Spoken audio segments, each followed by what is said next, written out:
It has taken me a while to formulate thoughts with a combination of sadness, empathy, anger, exhaustion, and pain. I found myself bottling up my emotions.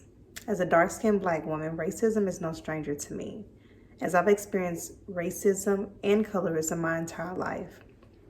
Not just from whites, Blacks too, and not just from strangers, but family and friends as well.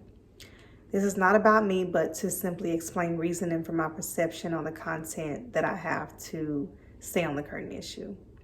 As I found myself watching an accumulation of George Floyd's videos and previous posts, a particular quote stood out to me. George said, and I quote, "One thing about old Floyd, man, I love the world."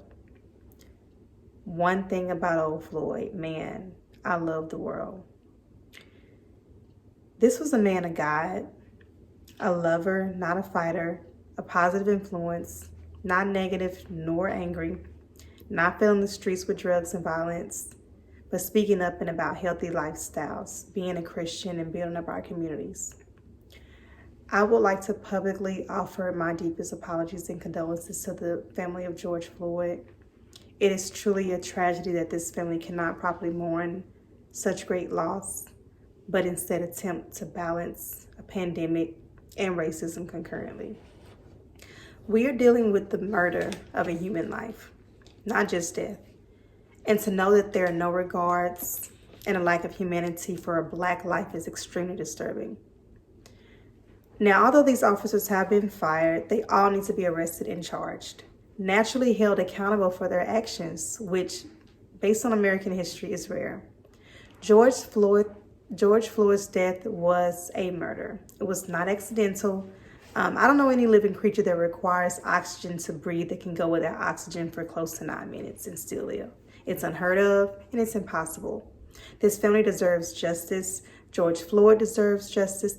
Our community deserves justice. We all deserve justice. To know that this man was innocent, never refused arrest, only pleaded and cried for help, based on this country's actions towards Black deaths caused by racism, I'm embarrassed, no longer surprised, but completely ashamed. Simply because this same very country that was built by Black blood, sweat, and tears still has the audacity to treat us inhumane. But enough of my rant and opinions, because I can go on and on. I would like to switch gears and focus on what we can do. I would like for us all to use our God-given gifts, which means whatever you are equipped with, whether it's monetary, time, the gift of prayer, speaking, educating, and even using your following or public platform. As a medical professional, I will say that I'm not confidently familiar with the law, how charges are applied to the judicial system.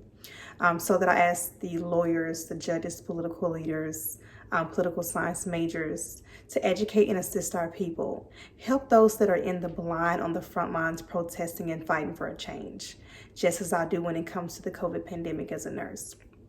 We need you guys right now. This is a time to volunteer, post, get involved, be constructive, so that we can make a difference and not just make noise.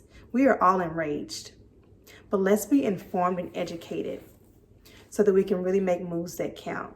Let's stop fighting each other on who's angrier or who's right. Let's invest the energy in purposeful acts.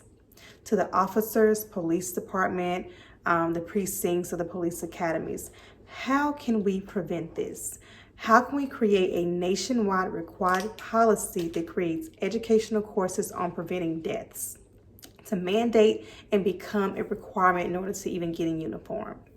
That way there is never confusion on what steps to take to preserve our Black lives. Clear cut, no gray in between, so that it's absolutely evident on an officer's intent to kill versus protect. Dear white people, can we please stop with this is America, the land of the great, the brave, and the free, the land of equal opportunities and rights, so let's just all be happy. That is nonsense. Just because we are not physically in your yards picking cotton anymore does not mean that we have the same opportunities as you do, because we don't. We have yet to live a lifestyle that consists of being carefree or living without fear and doubt.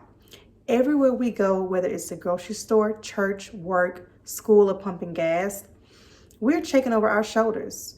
We know that being a good citizen isn't enough, and we simply can be at the wrong place at the wrong time, and that will cost us our life. We are scared, we are sick, and we are tired. It is denounced of you to try and tell us how to act or respond to hundreds of years of pain and suffering. I encourage you, use your privilege to speak up and out as George Floyd would do. Call out your friends and relatives, correct those who speak poor and post defamatory, racist, and ungodly words against us. The change begins with you. To my friends and family, I love you guys.